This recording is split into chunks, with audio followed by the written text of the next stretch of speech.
Welcome to வாங்கருchikalam channel. இன்னைக்கு நம்ம பார்க்க போகிறது தாபா ஸ்டைல் பன்னீர் மசாலா கறி பண்ண போகிறோம். இது வந்து ஒரு சைட் டிஷ்ஷு, சப்பாத்தி, ரொட்டி, நான் எல்லாத்துக்கும் சாப்பிட்லாம். வாங்க எப்படி பண்ணலான்னு பார்க்கலாம். ஒரு 200 கிராம்ஸ் பன்னீர் எடுத்திருக்கேன். ஹோம்மேட் பன்னீர் தான் இது. இந்த மாதிரி க்யூப்ஸை கட் பண்ணிக்கோங்க.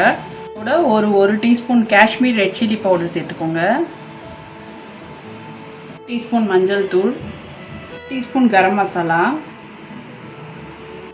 ஜிஞ்சர் கார்லிக் பேஸ்ட்டு ஒரு 1/2 டீஸ்பூன். இப்போ இது எல்லாத்தையும் நல்லா மிக்ஸ் பண்ணிக்கோங்க. இது தேவையான அளவு சால்ட் சேர்த்துக்கோங்க. இப்போ நான் எல்லாத்தையும் மிக்ஸ் பண்ணிட்டேன். இதை வந்து ஒரு 30 மினிட்ஸ் அப்படியே விட்டுருங்க, ஊறட்டும். அப்புறம் என்ன செய்யலாம்னு பார்க்கலாம். ஒரு பேனில் ஆயில் வச்சுக்கோங்க. இந்த மேக்னேட் பண்ண பன்னீரை நம்ம வறுத்து எடுத்துக்கலாம். பாருங்க, ஒரு 2 மினிட்ஸ் நான் ரோஸ்ட் பண்ணிட்டேன். இந்த அளவுக்கு ரோஸ்ட் ஆனால் போகிறோம். இப்போ நம்ம இதை அப்படியே ஓரமாக எடுத்து வச்சுக்கலாம். தாபா ஸ்டைல் பன்னீர் மசாலாவுக்கு ஒரு பவுடர் ரெடி பண்ணோம். இது வந்து தாபா ஸ்டைல் கறி பவுடர். இது எப்படி செய்யலாம்னு பார்க்கலாம். ஒரு பேனில்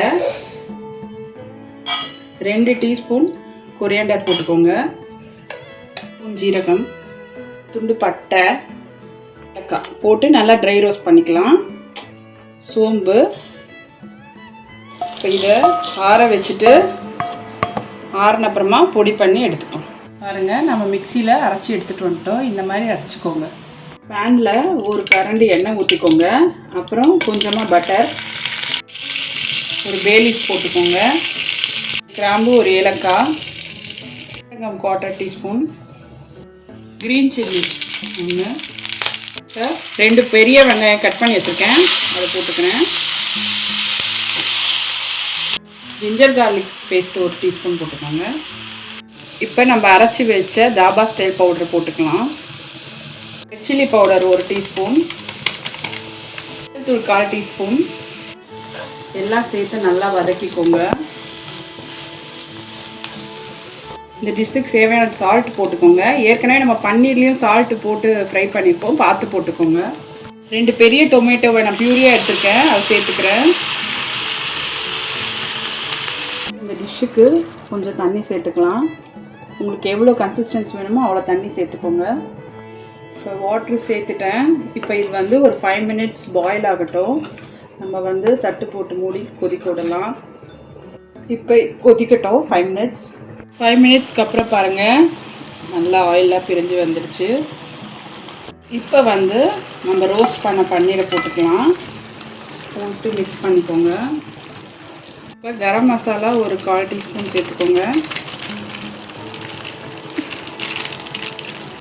கசூரி மேத்தி 1 டீஸ்பூன் நல்லா க்ரஷ் பண்ணி போட்டுக்கோங்க, நல்ல ஃப்ளேவர் கொடுக்கும்.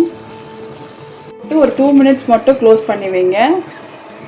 மினிட்ஸ் ஆயிடுச்சு, பன்னீர் வெந்துடுச்சு. இப்போ லாஸ்ட்டில் கொரியாண்டர் லீவ்ஸ் போட்டுக்கிறேன்.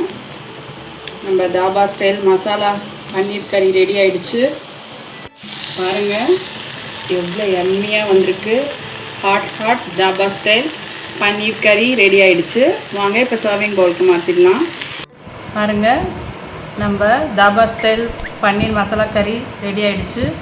சப்பாத்தியோடு சர்வ் பண்ணியிருக்கேன்.